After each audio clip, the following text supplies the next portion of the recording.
24 के चुनाव से पहले जो हम बड़े गठबंधन की बात कर रहे थे, इसका एक प्रमुख धड़ा, एक प्रमुख हिस्सा है जिसमें महाराष्ट्र की राजनीति पर नजर रखी जा रही। और आज भी बहुत कुछ हुआ। महाराष्ट्र की राजनीति, शरद पवार, ये एक सिक्के के दो पहलू हैं। शरद पवार जो 1980 से लेकर अब तक देश और महाराष्ट्र की सियासत के लिहाज से काफी महत्वपूर्ण व्यक्ति हैं।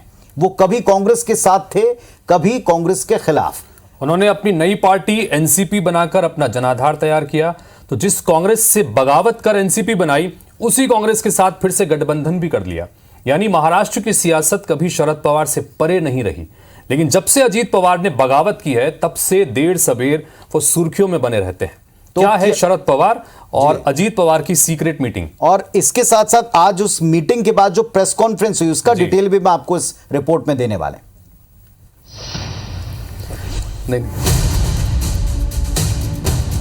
मुझे किसी ने कोई ऑफर नहीं दिया है, मुझे कुछ पता ही नहीं है इस बारे में। कल रात को ही मुझे पवार साहब से मेरी बातचीत हो गई। कोई फैमिली इशू है। मेरे को लगता है कि लोगों में उसके गलत सिग्नल जा रहे हैं, उसके वजह से।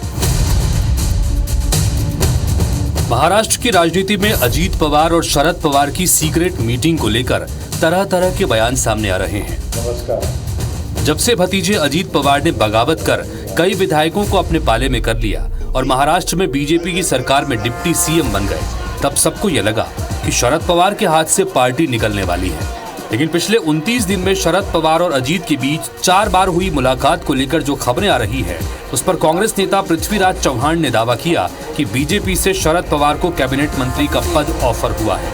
उन्होंने कहा कि यही ऑफर देने के लिए अजीत और शरद के बीच बैठकें हो रही हैं। हालांकि शरद पवार और उनकी बेटी और एनसीपी सांसद ने इस सीक्रेट मीटिंग और बीजेपी से आ रहे ऑफर से इनकार किया।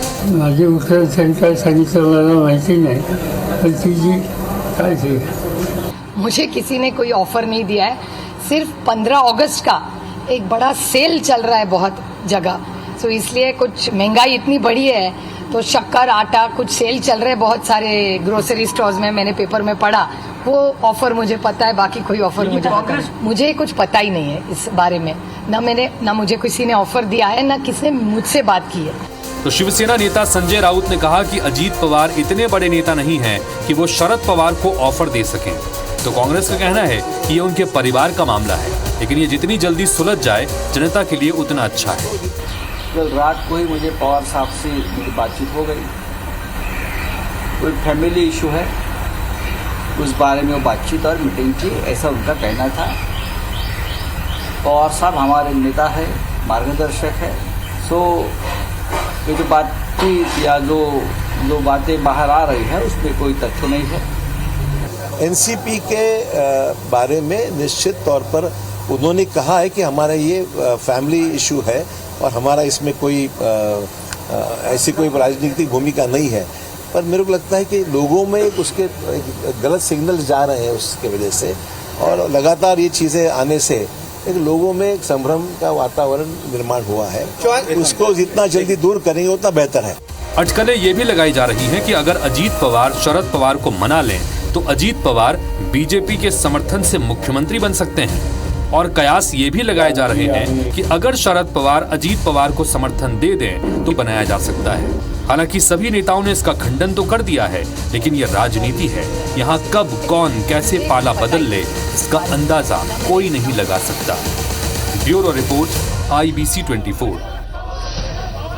तो फिर से आप लोगों को एक कहावत याद दिलाऊंगा। कहते हैं कि जहां धुआं है, मतलब कहीं ना कहीं आग तो लगी है।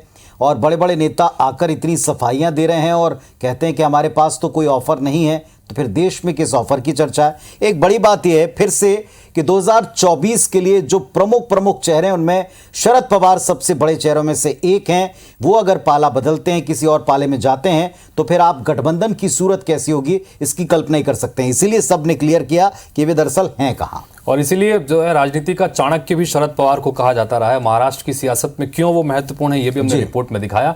अब आगे क्या कदम होगा, वाकई में बड़ा दिलचस्प है।